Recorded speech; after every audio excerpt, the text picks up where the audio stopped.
this is a great city, and you know, some people wonder like why I'm here tonight, and I'll just kind of share with you very quickly that back in July of 2009, I had the opportunity with Tom Coughlin from the Giants, Jeff Fisher from the Titans, John Harbaugh from the Baltimore Ravens, and then there was two ex-NFL coaches, John Gruden and myself.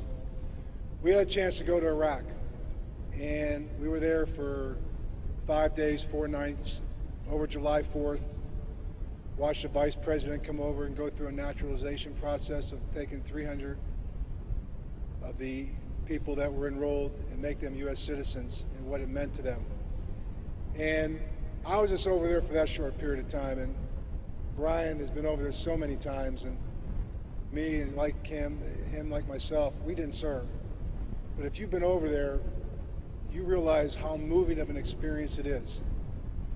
It's a situation that you can't really explain unless you've been there. And I know when you come back from there, I think the first thing I had to do was sit back and kind of reflect, because it had a kind of a way of putting a lot of things in perspective. And when you sit back and reflect, I looked at it from two sides. First thing I looked at from the standpoint of the appreciation that you have, as Mayor Bloomberg made mention to, for our country.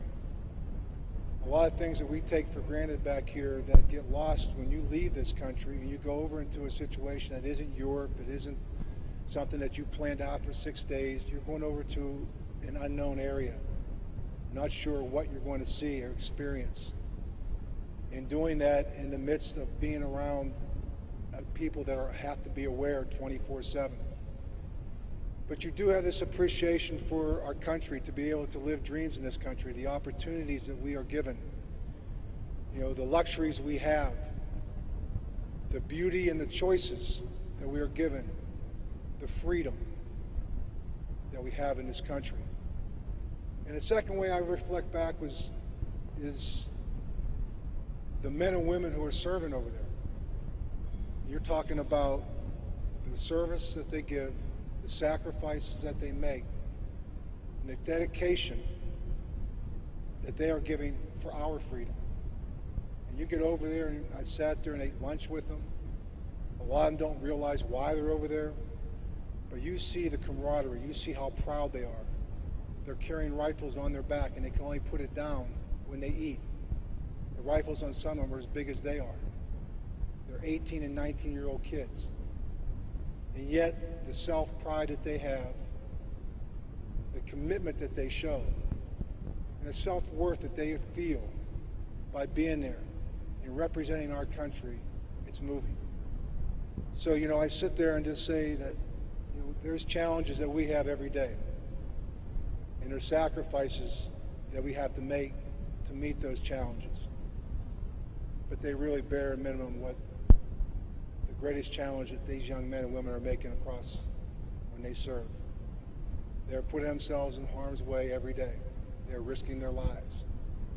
And they're risking our lives for our freedom. And all I can say is that when they come back, it's not easy. It isn't easy. And that was made aware to me as I got involved with IABA and talking to Paul. And you think about the mindset that they have for the period of time as they're over there and deployed. As they come back here, it's a transition. And part of that transition, to me, that goes through, part of it is a process. And that process is built through support, guidance, and our appreciation. So that's why you are here tonight. You are here tonight because you recognize that.